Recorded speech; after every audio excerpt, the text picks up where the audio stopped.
សួស្តីអ្នកទាំងអស់គ្នាអញ្ចឹងថ្ងៃនេះដែរខ្ញុំចង់បង្ហាញអ្នកទាំងអស់គ្នាអំពីការងារអនុវត្តមួយគឺតាក់ទងមួយនឹង user management អញ្ចឹងដើម្បីភាពងាយស្រួលគឺខ្ញុំផាក PowerShell ដែលខណៈជាមួយនឹង SSH អញ្ចឹងជាដំបូងខ្ញុំចង់បង្ហាញជាមួយ user តាមរបស់ខ្ញុំសិនបាទផាកនៅ command HMI ដើម្បីបង្ហាញឈ្មោះបន្តមកទៀតប្រើនៅ command pwd ដើម្បីបង្ហាញ directory របស់ user នេះជា directory របស់ user ខ្ញុំអញ្ចឹងបន្តមកទៀតគឺខ្ញុំនឹងធ្វើការបង្កើតជាមួយនឹង user ដើម្បីបង្កើត user យើងត្រូវប្រើប្រាស់ជាមួយនឹង command sudo user add /m/h អូពី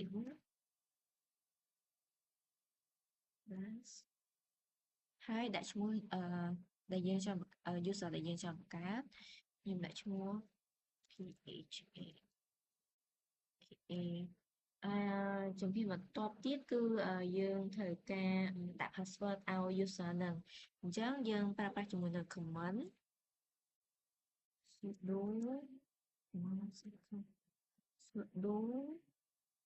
passwd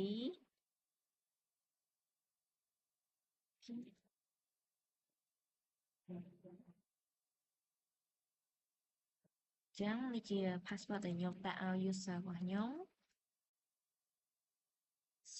password យើងបានដាក់ឲ្យរួចរាល់ហើយអញ្ចឹងនៅពេលដែលយើងបង្កើត user បានហើយយើងបានដាក់ password ឲ្យ user រួចហើយ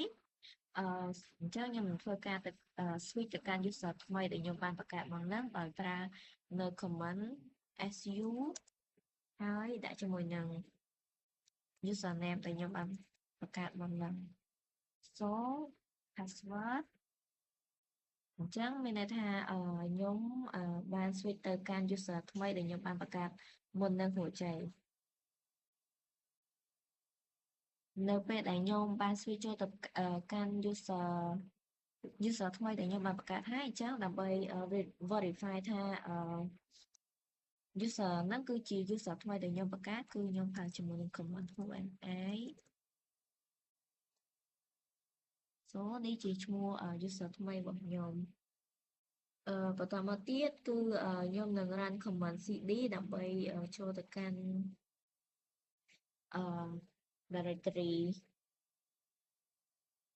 cd ចឹងបន្តមកទៀតខ្ញុំនឹងប្រើនៅ command pwd ដើម្បីបង្ហាញជាមួយនឹង home directory ដែលយើងបានបង្កើតជាមួយ user ថ្មីនឹងនេះគឺជា result នៃ command ដែលយើងចង់បង្ហាញជាមួយនឹង home directory នឹង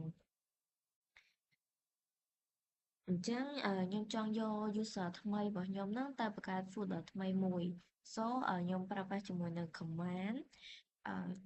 mkdir ហើយដាក់ជាមួយនឹង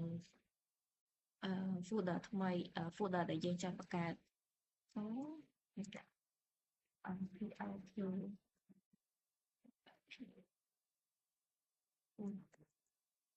folder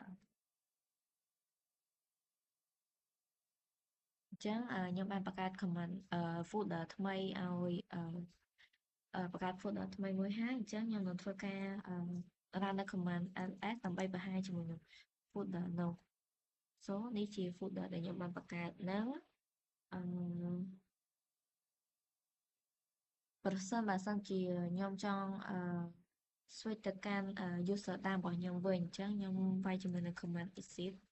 ខ្ញុំវាយពី exit មកអញ្ចឹងយើងមិនការ switch ទៅកាន់ user តាមរបស់យើងនៅបន្ទាប់មកទៀតខ្ញុំធ្វើការ run នៅ command HMI ដើម្បីបញ្ជាក់ថា user នេះគឺជា user តាមរបស់ខ្ញុំអញ្ចឹងនេះជា user តាមរបស់ខ្ញុំហើយបន្ទាប់មកជាចុងក្រោយគឺយើងចង់បង្ហាញជាមួយ user list យើងប្រើនៅ command cat /etc/p/wd អញ